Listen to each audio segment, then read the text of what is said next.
பிதாவாகிய தேவனையும் ஆண்டவருடைய இயேசுவையும் அறிகிற அறிவினாலே கிருபையும் சமாதானமும் பெருகுவதாக.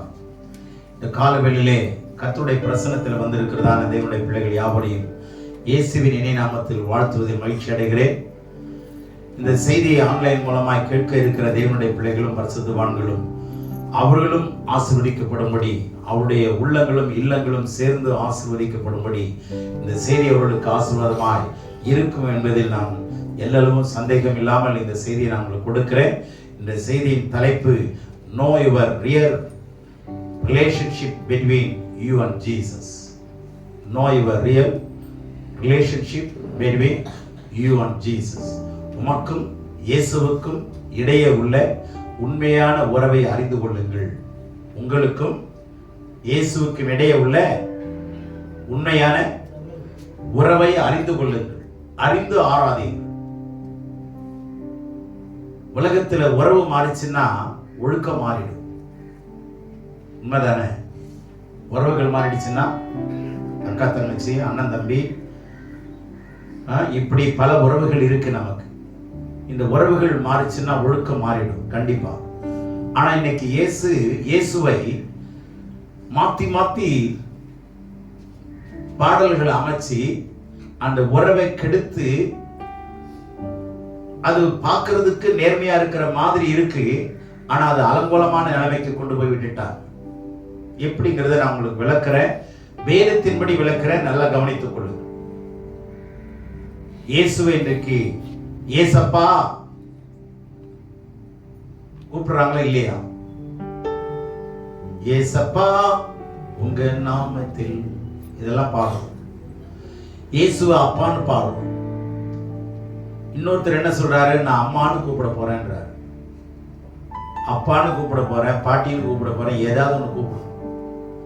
இது இப்படி கூப்பிட்டு இருக்கிறாங்க. இதெல்லாம் ஒழுங்கா இதை பாட்டா கட்டி ட்ரெண்டிங் எல்லாம் போயிட்டு இருக்கு. இதெல்லாம் வேதத்துக்கு சரியா இல்லையாங்கிறது தான் நான் இன்னைக்கு நான் உங்களோட கூட பேச விரும்புறேன். இதை நாம என்ன பண்றோம், உலகம் முழுவதும் இன்னைக்கு ஜனங்கள் என்ன பண்றாங்க, அதையே பின்பற்றுறாங்க. இந்த அப்பான்னு கொண்டு வந்து பெரிய பெரிய ஊழியர்கள்லாம் சொல்லிட்டாங்க. சரி, நீங்களும் நானும் கேட்கிற கேள்வி என்ன தெரியுமா? அப்பான்னு கூப்பிட்டா என்னங்க? இயேசுவை அப்பான்னு கூப்பிட்டா என்ன? அதனால என்ன பிரச்சனை அப்படின்னு நிறைய பேர் கேள்வி கேட்கிறாங்க. அதுல உங்களுக்கு என்னங்க பிரச்சனைன்னு கேட்கிறாங்க. நான் இயேசுவை அப்பான்னு கூப்பிடுறதுனால உங்களுக்கு என்ன பிரச்சனை? எனக்கு ஒன்றும் பிரச்சனை இல்லை. ஏன்னா ஒரு காரியத்தை குறித்து சரியான அறிவு இருந்தா சரியான செயல்பாடு இருக்கும், சரியான விசுவாசம் இருக்கும், சரியான பேச்சு இருக்கும். அதை குறித்து தவறான ஒரு அறிவு இருக்குமானால் தவறுகள் நடக்கும். ஆகவே இயேசுவை அப்பான்னு கூப்பிடுறது, அம்மான்னு கூப்பிடுறதெல்லாம் எந்த ஒரு விஷயத்துல அவங்க செய்யறாங்கிறத நம்ம புரிஞ்சுக்கணும். இப்போ ஆண்டவருக்குள்ள நாம இருக்கிறோம் என்று சொன்னால் ரெண்டு விதமா நீங்க புரிந்து கொள்ளணும். ஒண்ணு சரீர வாழ்க்கை, இன்னொன்னு ஆன்மீக வாழ்க்கை.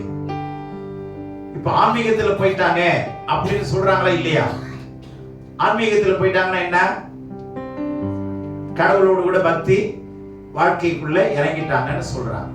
அப்போ ஆன்மீக வாழ்க்கை வேற, சரீர பிரகாரமான வாழ்க்கை வேற. ரெண்டையும் புரிந்து கொள்ளுங்க. நாம எல்லாரும் ஆன்மீகமான வாழ்க்கைக்குள்ள வந்துட்டோமா, சரீரத்துக்குள்ளேயே இருக்கிற வாழ்க்கையிலே இருந்துட்டு இருக்கிறோமா? எல்லாருமே ஆண்டவர் இயேசுவை இரட்சகராய், விடுவிக்கிறவராய், சுகமாக்குகிறவராய், சுகமளிக்கிறவராய் நாம ஏற்றுக்கொண்டு ஆன்மீக வாழ்க்கைக்குள்ள வந்துட்டோம். இந்த ஆன்மீக வாழ்க்கைக்குள்ள வந்த நமக்கு சரியான அறிவை நாம் அடைய வேண்டும். பவுல் சொல்லுகிறார், தீமோத்தேயுவே, சரியாய் வேதத்தை பகுத்து போதிக்கிறவனாய் இருக்க வேண்டும். You should have right understanding regarding the word of God. Right understanding, சரியான அறிவு இருக்கணும்னு சொல்றார், சரியான தெளிவு இருக்கணும்னு சொல்றார். உறவுகள்ல உரசலம் இருக்கக்கூடாது, உறவுகளிலே மாற்றமும் இருக்கக்கூடாது. அதுதான் வாழ்க்கைக்கு அழகா இருக்கும். அப்பான்னா அப்பா, பிள்ளைகள் பெற்றோர்கள், கணவன் மனைவி, அண்ணன் தம்பி அல்லது அக்கா தங்கை, சகோதரர் சகோதரிகள் உறவுகள், நண்பர்களுக்கு இடையான உறவு, இப்படி பலவிதமான உறவுகள் இருக்குங்க. இதை எப்படி மாத்தி நீங்க சொல்லுவீங்க? ஒரு அண்ணன் மூத்தவனை பார்த்து நீ எனக்கு அண்ணன் இல்லைன்னு சொல்ல முடியுமா? சொல்ல முடியுமா? முடியாது. வேணா பிரச்சனை நிமித்தம் அவன் அண்ணன் இல்லைன்னு சொல்லலாம், ஆனா அதை என்ன பண்ண முடியாது, நிரூபிக்க முடியாது. ஆகவே உறவுகள் ரொம்ப முக்கியம் உலகத்துல. அதே மாதிரி கடவுள் நமக்கு, நிறைய பேர் கடவுளை வச்சு கும்பிட்டு இருக்கிறாங்க. ஆனா வேதம் உறவின் அடிப்படையில கடவுள் நம்மோடு கூட பழகுகிறார். வேதத்தில் சொல்லு, தோரானாவே உறவுன்னு அர்த்தம். தோரானா 5 ஆகமம். எது? ஆதியாகமம், யாத்திராகமம், லேவியராகமம், என்ன ஆகமம்? உபாகமம். இதுதான் என்ன சொல்றது? எபிரேயத்துல தோரா என்று சொல்வார். தோரா என்று சொன்னால அர்த்தம் என்ன? உறவு. சரி, என்ன உறவு? இப்ப பார்ப்போம். இப்போ இயேசுவை வேதம் என்ன சொல்லுகிறது என்று தெளிவா நீங்க பார்த்து புரிந்து கொள்ளுங்கள். யோவான் எழுதின சுவிசேஷம் 3ஆம் அதிகாரம் 16ஆம் வசனம். தேவன் தம்முடைய ஒரே பேரான குமாரனை விசுவாசிக்கிறவன் எவனோ அவன் கெட்டு போகாமல் நித்திய ஜீவனை அடையும்படிக்கு அவரை தந்தருளி இவ்வளவாய் உலகத்தில் அன்பு கூர்ந்தார். இந்த வசனத்துல இயேசுவை என்னன்னு சொல்லுது? ஒரே பேரான குமாரன், only begotten son, ஒரே பேரான குமாரன் என்று சொல்லுகிறது. அடுத்ததாக ரோமர் 8:29 நாம் பார்க்கிறோம். கவனமா கேட்டுட்டே வாங்க. தம்முடைய குமாரன் அநேக சகோதரர்களுக்குள்ளே முதற் பேரானவராய் இருக்கும் பொருட்டு, முதற் பேரானவராய் இருக்கும் பொருட்டு. கவனிங்க, அங்க 3:16 யோவான்ல ஒரே குமாரன், இங்க ரோமர் 8:29 முதல் குமாரன். சரிங்களா? முதற் பேரானவர், first born, the first born அப்படின்னு சொல்லி. அப்போ ஒரே பேரானவர் எப்படிங்க முதற் பேரானவர் சொல்லப்பட்டிருக்கு? அப்போ ஒரே பேரானவருக்கும் முதற் பேரானவருக்கும் வித்தியாசம் என்ன அப்படின்னா, இப்போ ஒரே குழந்தை இருக்கும்போது அந்த குழந்தை என்ன சொல்றோம்? ஒரு குழந்தைன்னு சொல்றோம். ஒரே குழந்தைன்னு தான் சொல்றோம். ஒரே பிள்ளையா இருக்கும்போது பெற்றோர் என்ன சொல்றாங்க? எனக்கு ஒரு பிள்ளை தாங்க. மூத்த பிள்ளை என்ன சொல்றாங்க? இப்ப அவங்களுக்கு 2வது குழந்தை பிறந்த உடனே இந்த பிள்ளை என்னன்னு சொல்றாங்க? மூத்த பிள்ளைன்னு சொல்றாங்க, முதல் பிள்ளைன்னு சொல்றாங்க. இப்ப புரியுதா? அப்போ இயேசு இந்த உலகத்துல பிதாவானவரால் அனுப்பப்படும் பொழுது பிதாவோடு கூட வார்த்தையா இருந்தார். யோவான் 1:1 ஆதியிலே வார்த்தை இருந்தது, அந்த வார்த்தை தேவனிடத்தில் இருந்தது, அந்த வார்த்தை தேவனோடு இருந்தது, அந்த வார்த்தை தேவனாக இருந்தது. ஓகே. இப்ப அந்த வார்த்தை 14ஆம் வசனத்துல மாம்சமாகி, அந்த வார்த்தை என்ன பண்ணுது? மரியாளுடைய கர்ப்பத்துல மாம்சமாகி கிருபையினால் சத்தியத்தினால் நிறைந்தவராய் நமக்குள்ளே வாசம் பண்ணுகிறார். அந்த மாம்சமாகி ஆனவருக்கு தான் இயேசு என்று பெயர். இயேசு என்றால் அர்த்தம் தமது ஜனங்களின் பாவங்களை நீக்கி விடுதலையாக்குகிறவர். இது மத்தேயு 1:21 இருக்கு. அப்ப இயேசு என்ன செய்கிறவராய் இங்க காணப்படுகிறார்? விடுதலையாக்குகிறவர். இப்ப எப்படி வரார்? ஒரே குமாரனாய் வருகிறார். தேவன் தம்முடைய ஒரே பேரான குமாரன். அப்ப அந்த வார்த்தையை இயேசுவா இந்த உலகத்துக்கு அனுப்பும் போது ஒரே குமாரனாக அனுப்பினார். கடவுள் ஒருவர் தான். நல்லா கவனித்துக் கொள்ளுங்கள். ஒன்றே குலம், ஒருவனே தேவன். நமக்கு 3 கடவுள் இருக்கிறார் நினைச்சுக்காதீங்க, தவறு செஞ்சிடாதீங்க.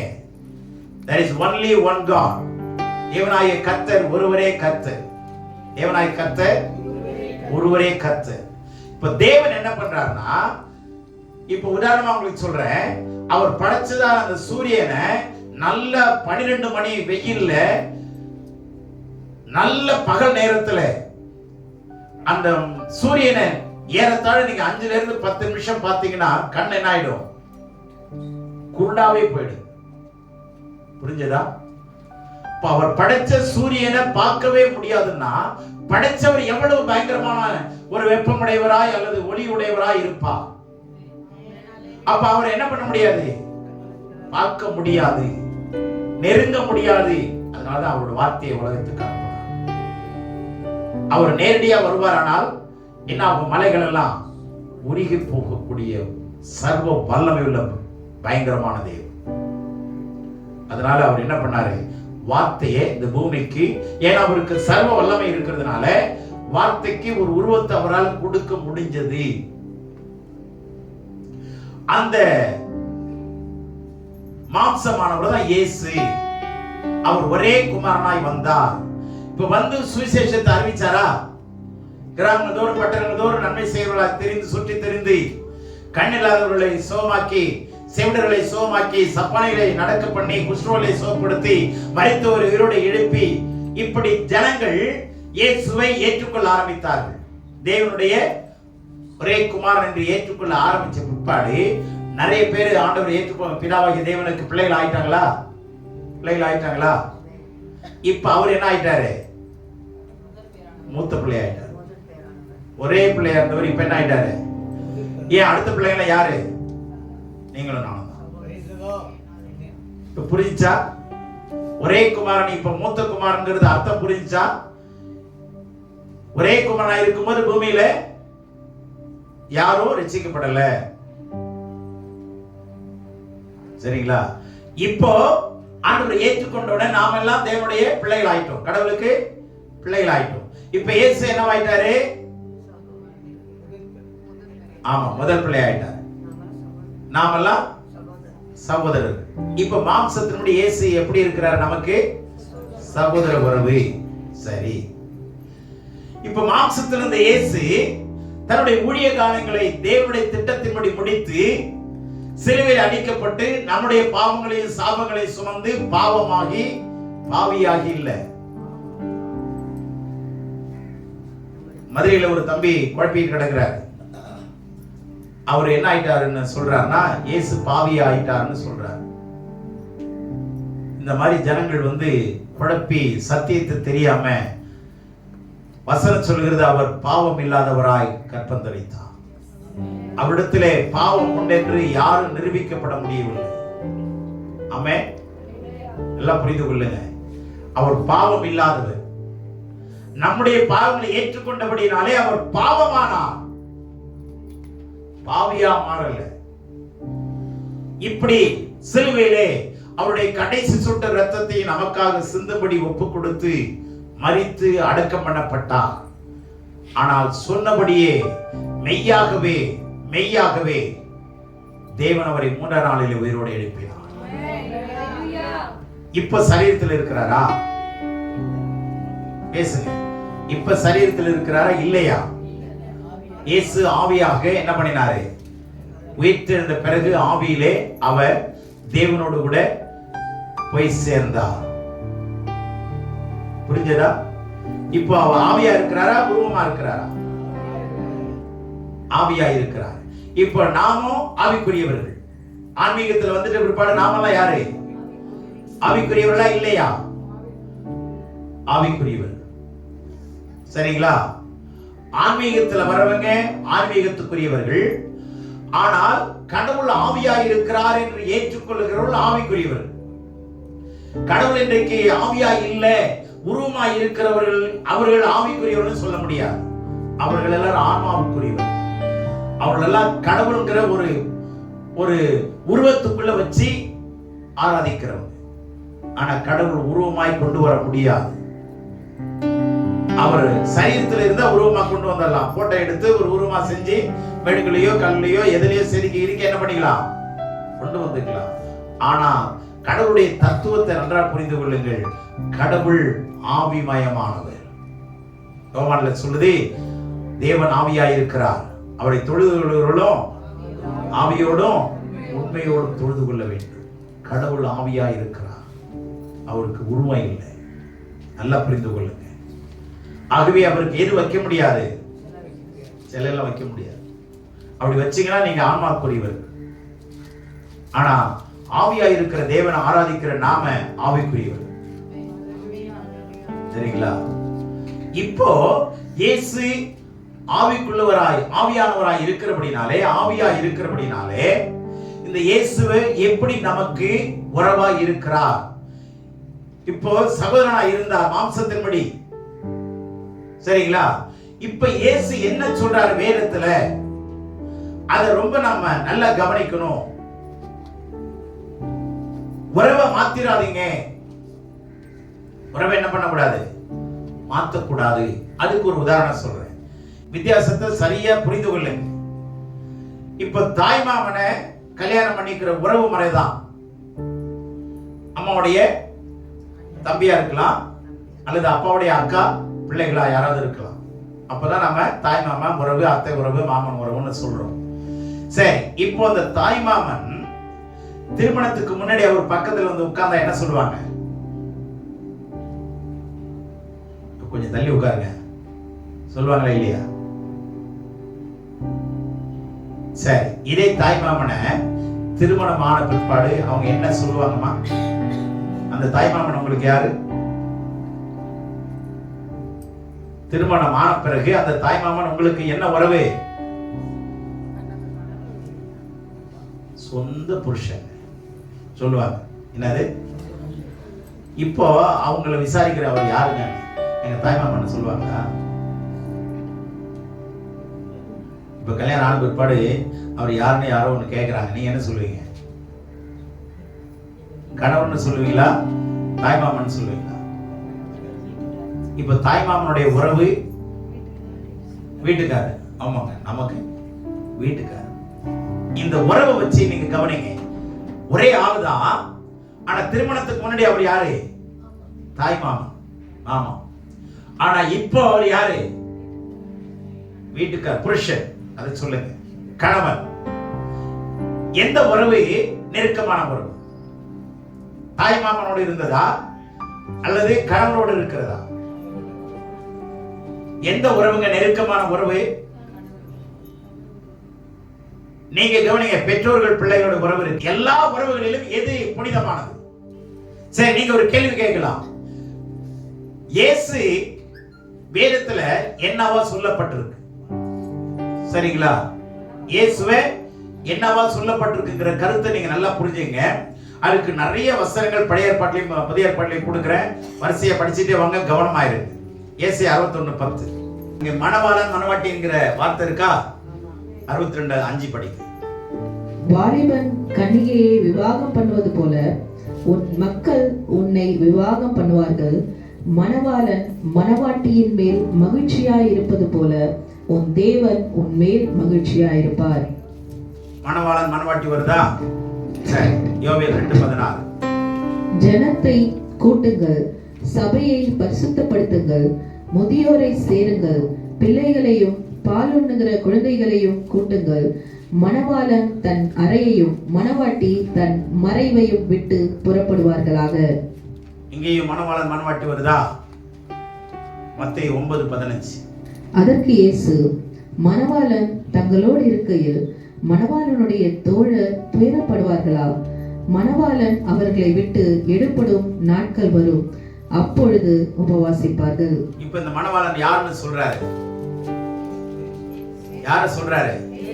தன்னை சொல்றாரு. புரியுதுங்களா? சரி, அப்புறம் 25 மத்தேயு 25:5. மணவாளன் வர தாமதித்த போது அவர்கள் எல்லாரும் நித்திரை மயக்கம் அடைந்து தூங்கிவிட்டார்கள். மணவாளன் வரும் பொழுது எல்லாரும் எப்படி இருந்தாங்களா? ஆயத்தத்தோடு, ஆக்ரோஷத்தோடு எல்லாரும் நித்திரை மயக்கத்தில் இருந்தார். சரி, அப்புறம் 6:25. நடுராத்திரியிலே இதோ மணவாளன் வருகிறார், அவருக்கு எதிர்கொண்டு போக புறப்படுங்கள் என்கிற சத்தம் உண்டாயிற்று. மணவாளன் வருகிறார், அவருக்கு முன்பாக எதிர்கொண்டு போக என்ன பண்ணுங்க?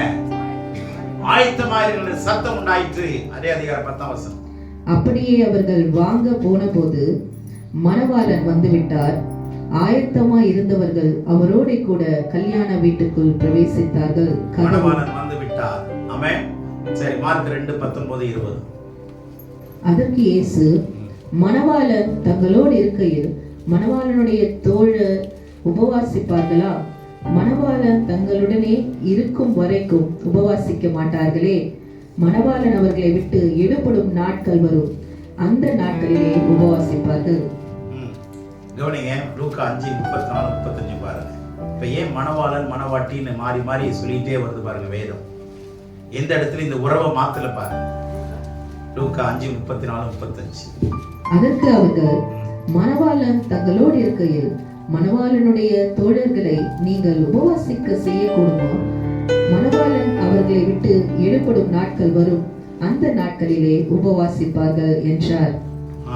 யோவான் 3:29. எத்தனை இடத்துல தன்னை அவர் எப்படி வெளிப்படுத்திக் கொண்டிருக்கிறாருங்கிறத நாம நல்லா புரிந்து கொள்ளணும். மணவாட்டியை உடையவனே மணவாளன், மணவாளனுடைய தோழனோ அருகே நின்று அவருடைய சொல்லை கேட்கிறவனாய் மணவாளனுடைய சத்தத்தை குறித்து மிகவும் சந்தோஷப்படுகிறான். கவனிங்க, போதும். இப்போ மணவாட்டியை உடையவனே மணவாளன். இப்ப இயேசு தன்னை மணவாளன் சொல்லிட்டாரா? இப்போ புதிய ஏற்பாட்டு சபைக்குள்ள இருக்கிறவங்க எல்லாம் யாரு? மணவாட்டி. இதுல கொஞ்சம் நல்ல இந்த டெஃபினிஷன் நல்லா புரிந்து கொள்ளுங்க. ஏன் ஒருத்தர் கேட்டாங்க, ஏன் இந்த மணவாளன் மணவாட்டிங்கிற உறவை ஏன் இயேசு வைக்கணும்? இயேசு சொல்லணும் அல்லது வேதம் சொல்லணும் அப்படின்னா, இப்ப கவனிங்க, சரீரத்தின்படி கணவன் மனைவியா இருந்தாதான் நாம் அதை யோசிக்க முடியும். சரீரத்தின்படி கணவன் மனைவியா இருக்கிறது எதுக்கு? அடுத்த தலைமுறைகளை பெற்றுக்கொள்றது, தலைமுறைகளை பெற்றுக்கொள்ளதான். அதுக்குதான் இந்த சரீரம். வேற ஒன்றுக்கும் இந்த சரீரம் இல்லை. ஆண் சரீரம், பெண் சரீரம். ஏன் அப்படின்னா தலைமுறைக்கு தான், பிள்ளைகளை பெற்றுக்கொள்ளதான், வேற ஒன்றுக்கும் இல்லை. ஆனா சரீரத்தின்படி வேதம் நமக்கு சொல்லல. ஆன்மீகப்படி, ஆவிக்குரியபடி கடவுள் ஆவியா இருக்கிறார், நாமும் ஆவிக்குரியவர்கள். அப்ப ஆவியா இருக்கிற கடவுள் மாம்சத்தின்படி எந்த ஒரு தவறு செய்ய முடியாது. நல்லா கவனித்துக் கொள்ளுங்க. கணவன் மனைவிங்கிற உறவுக்குள்ள கொண்டு வராருன்னா அந்த அர்த்தத்தை எடுத்துக்கணும். என்னன்னா, கணவனுக்கும் மனைவிக்கும் இடையே எந்த ஒரு ஒளிவு மறைவு இருக்க முடியாது. சரீர ரீதியாகவும் மற்ற எல்லா விதத்திலும் ஒளிமறைவு இருக்குமா? இருக்கவே இருக்க முடியாது. அந்த அர்த்தம் தான் சொல்றாரு. நானும் உனக்கு எந்த ஒரு விஷயத்தை நான் மறைக்க மாட்டேன். நான் எப்படிப்பட்ட கடவுள் என்பதை நான் உனக்கு என்ன பண்ணுவேன்? வெளிப்படுத்துவேன். கடவுள் மறைக்கிற தேவன் அல்ல. தன்னை அவர் காலங்காலமாய் பங்கு பங்கா வகை வகையா எபிரேயர்ல சொல்லி இருக்கிறபடி ராஜாக்கள் மூலமா, நியாயாதிபதிகள் மூலமா, தீர்க்கதரிசி மூலமா தன்னை அவர் என்ன செய்து கொண்டே வருகிறார்? வெளிப்படுத்திக் கொண்டே வருகிறார். This is called a progressive revelation. தொடர்ந்தேர்ச்சியாக வருகிறதான வெளிப்பாடு. சரிங்களா? நம்ம சரியா புரிந்து கொள்ளணும். வேதம் சொல்லுகிற உறவை அறிந்து கொள்ளுங்க. We should have right understanding regarding the divine relationship. தெய்வீக உறவை குறித்து சரியான அறிவு இருக்கும். கணவன் மனைவி உறவு போல வச்சுக்கிறதுக்கு இல்ல, யாரும் தப்பா எடுத்துறாதீங்க. ஆவியா இருக்கிறோம், ஒளி மறைவு இல்லாம. இப்ப அதுதான் சொல்லுது வேதம். தன் பாவங்களை மறைக்கிறவன் அவைகளை அறிக்கை செய்து விட்டு விடுகிறோனோ இரக்கம் பெறுவான். நீங்க உங்க பாவங்களை மறைச்சிங்கன்னா, அப்போ ஒரு கணவனுக்கு முன்பாக மனைவி மறைக்கிறாங்கன்னா பிரச்சனை இருக்குதுன்னு அர்த்தம். மறைக்கிறாங்கன்னா பிரச்சனை இருக்குதுன்னு அர்த்தம். நல்லா கவனிங்க, நல்லா புரிந்து கொள்ளுங்க. கடவுள் என்ன காரணத்துக்காக இந்த வார்த்தையை சொல்றாருன்னா, ஒளிவு மறைவு மனுஷனுக்குள்ளே இருக்கக்கூடாது, தெய்வத்துக்குள்ளே அவர் இருக்க மாட்டார். அவர் வெட்ட வெளிச்சமானவர். Is like a open book. திறந்த ஒரு புத்தகம் மாதிரி அவர். யார் வேணாலும் எப்ப வேணாலும் என்ன பண்ணலாம்? எதை வேணாலும் எடுத்து படிச்சு தெரிஞ்சுக்கலாம். ஆனா நம்முடைய வாழ்க்கை வரலாறு எழுதி வச்சு நம்ம செஞ்சது, கொண்டது, பார்த்தது, பேசுனது, திருட்டுத்தனமா பண்ணது மொத்தமே எழுதி வச்சு மற்றவங்களுக்கு படிக்கன்னு சொல்லுவோமா? ஆனா அந்த செஞ்ச வேலை ஒரே ஆள் யாருன்னா தாவீது ஒருத்தர். அதனாலதான் சொன்னாரு, இவர் எனக்கு பிரியமான, என் இதயத்துக்கு ஏற்ற மனிதர், இதயத்துக்கு இதமானவன், என் இதயத்துக்கு. ஏன் என்ன பண்ணல? மறைக்கல. அந்த ஒரு ஐடியாலஜி உள்ள இருக்குங்க. கணவன் மனைவிங்கிற உறவுல அந்த ஐடியாலஜி இருக்கிறதுனாலதான் அந்த ஒரு உறவை ஆண்டவர் சொல்றாரு, நான் உனக்கு மணவாளனா இருப்பேன், நீ எனக்கு மணவாட்டியா இருப்பா. அப்போ மணவாளன் மணவாட்டிக்கு இப்ப நிச்சயம் பண்ணிட்டாங்கன்னா உலகத்துல, இப்போ மணவாளனுக்கு ஏற்ற மாதிரி மணவாட்டி மாறணுமா, மணவாட்டிக்கு ஏற்ற மாதிரி மணவாளன் மாறணுமா? தேவனுடைய பிள்ளை நல்லா கவனிங்க. அந்த ஆன்மீக உறவுங்கிறது மனுஷனுக்கும் தேவனுக்கு நடுவே எந்த ஒரு ஒளிவு மறைவும் இல்லாத ஒரு மணவாளன் மணவாட்டிக்கு எப்படி தன்னை அர்ப்பணிக்கிறாரோ அந்த மாதிரி தாங்க ஒரு உறவு அது. ஆமென். எத்தனை பேருக்கு புரிஞ்சது? இப்ப இயேசுவை என்னாக தான் பார்க்கணும்? மணவாளனாகவும் பார்க்கலாமா, மணவாளனாக மாத்திரம் பார்க்கலாமா? வேதத்தை சரியா புரிந்து கொள்ளல. இயேசு எனக்கு இன்னைக்கு யாராய் இருக்கிறார்? எனது ஆத்தும மணவாளனாய் இருக்கிறார். உன்னத பாட்டில் எடுத்து பாருங்க, எங்கேயாவது இயேசு அப்பாவா, இயேசு மச்சனரா, இயேசு குழந்தைனா இருக்கிறாரா கேளுங்க. என் ஆத்தும நேசு. என்னன்னு சொல்றாரு? ஆத்தும நேசு. கவனிங்க, கிறிஸ்து இயேசு எங்கேயாவது வேதத்துல வேறு உறவுல சொல்லப்பட்டிருக்கா? அது மாம்சத்தினுடைய இருந்த இயேசு சகோதரனாய் இருந்தார். ஆனா இன்னைக்கு ஆவியாய் இருக்கிற கடவுள், ஆவியானவர் சர்வ வல்லவராய் இருக்கிறவரை நீங்க எப்படி மாம்சத்தின்படி இருக்கிற உறவை நீங்க சொல்ல முடியும்? அவர் சொன்ன உறவு எதுன்னா மணவாளன் மணவாட்டி. ஏன்னா அது வேதத்தின் அடிப்படையில் சொல்றேன். யூதர்களுடைய பாரம்பரியமே என்னன்னா மணவாளனுக்கு ஏற்ற மாதிரிதான் மணவாட்டி மாறணும். எப்படின்னா இந்த திருமணத்துக்குள்ள இந்த மணவாட்டி என்ன பண்ணுவாங்க, மணவாளனுடைய விருப்பத்தை எல்லாம் கேட்டு சொல்லிடுவாங்க. அந்த விருப்பத்தின்படி தன்னை மாற்றிக்கொள்ளலாம், அந்த மணவாட்டியை விட்டுருவான் யூதன். அடுத்தது ஒரு யூதன் திருமணம் பண்ண போகணும் அப்படிங்கிற பெண்ணை பார்க்க போறான்னா இந்த வீட்டுக்கு தான் நான் வருவேன்னு சொல்ல மாட்டான். இந்த தெருவில் வராங்கன்னா இந்த தெருவில் வருவான்னு தெரியும். இதெல்லாம் இயேசு கிறிஸ்து எப்படி மணவாளன் வர்றது தெரியாதுல்ல. அவரோடு நெருங்கி இருக்கிறவங்களுக்கு தான் என்ன பண்ண முடியும், அது தெரியும். அது மாதிரி அதே சாயல்ல மாப்பிள்ளை பேண்டோட வாசிச்சுட்டு வருவாங்க. எந்த வீட்டுக்குள்ள நுழையிறாரோ அந்த பொண்ணு ஆயத்தமா இருந்திருக்கணும், சொல்லிட்டுலாம் வரமாட்டாங்க. அப்ப அந்த தெருவில் இருக்கிற அத்தனை பிள்ளைகளும் என்ன பண்ணுவாங்க, இருப்பாங்க. அது மாதிரி ஆண்டவர் வரும்பொழுது, மணவாளன் வரும்பொழுது மணவாட்டி என்ன பண்ணணும்? இதுதான் செய்யும். இதான் வேதத்தினுடைய ஒழுங்கு. அப்போ ஆண்டவரை மணவாளனா மாத்திரம் தான் பார்க்க முடியுமே தவிர வேற எந்த ஒரு உறவுலையும் என்ன பண்ண முடியாது, பார்க்கவே முடியாது. ஆகவே நல்லா கவனிங்க, இந்த மணவாளனுக்கு நான் மணவாட்டியா மாறணும்னா அது சபையில தான் மாற முடியும். சபைதான் மணவாட்டியை உருவாக்குகிற ஸ்தலம். சபைக்கு வராத வீட்டிலேயே இருக்கிற யாரும் என்னவா மாற முடியாது, மணவாட்டியா மாற முடியவே முடியாது. அதனாலதான் ஆண்டவர் சொல்றார் உன்னத பாட்டில் கவனிங்க, என் சகோதரியே. ஆண்டவர் உயிரோடு இருக்கும்போது நான் சகோதரி, சரிங்களா, சகோதரியே. அடுத்தது இப்ப என்ன பண்றாரு, என் மணவாளியே. என்ன அழகா டேர்ம்ஸ் எல்லாம் அழகா யூஸ் பண்ணிருப்பாருங்க. என் சகோதரியே, நான் பூமியில இருந்த பண்ணி எனக்கு சகோதரி. ஆமே. ஆனா இப்போ நீ யாரு எனக்கு, மணவாளி, என் புறாவே, உத்தமி, நீ ஒருத்தி, என் ரூபவதி. நல்லா கவனிங்க, இதெல்லாம் சரீர அழகு சொல்லலைங்க. நல்லா கவனிங்க, நம்முடைய அழகு குணங்கள்ல இருக்கணும்னு வேதம் சொல்லுது. நம்முடைய அழகு எதுல இருக்கணும்? ஆமா, அதுக்கு ரூத்து தாங்க ரொம்ப உண்மையான மனுஷன், ரொம்ப அழகா இருக்கு. இந்த ஆங்கிலத்துல ட்ரூத்ங்கிற வார்த்தை இருக்கு பாத்தீங்களா, TRUTH, இதுதான் ட்ரூத். அந்த ட்ரூத்துக்குள்ள டி எடுத்தீங்கன்னா ரூத் இருக்கும். சத்தியத்துல இருந்தாதாங்க நீங்க ரூத்தா மாற முடியும், இல்லைன்னா வெறும் காத்தா தான் போயிட்டே இருக்கும். நல்லா புரிந்து கொள்ளுங்க, சத்தியத்துக்குள்ள நீங்க இருப்பீர்களானால் you are a real Ruth.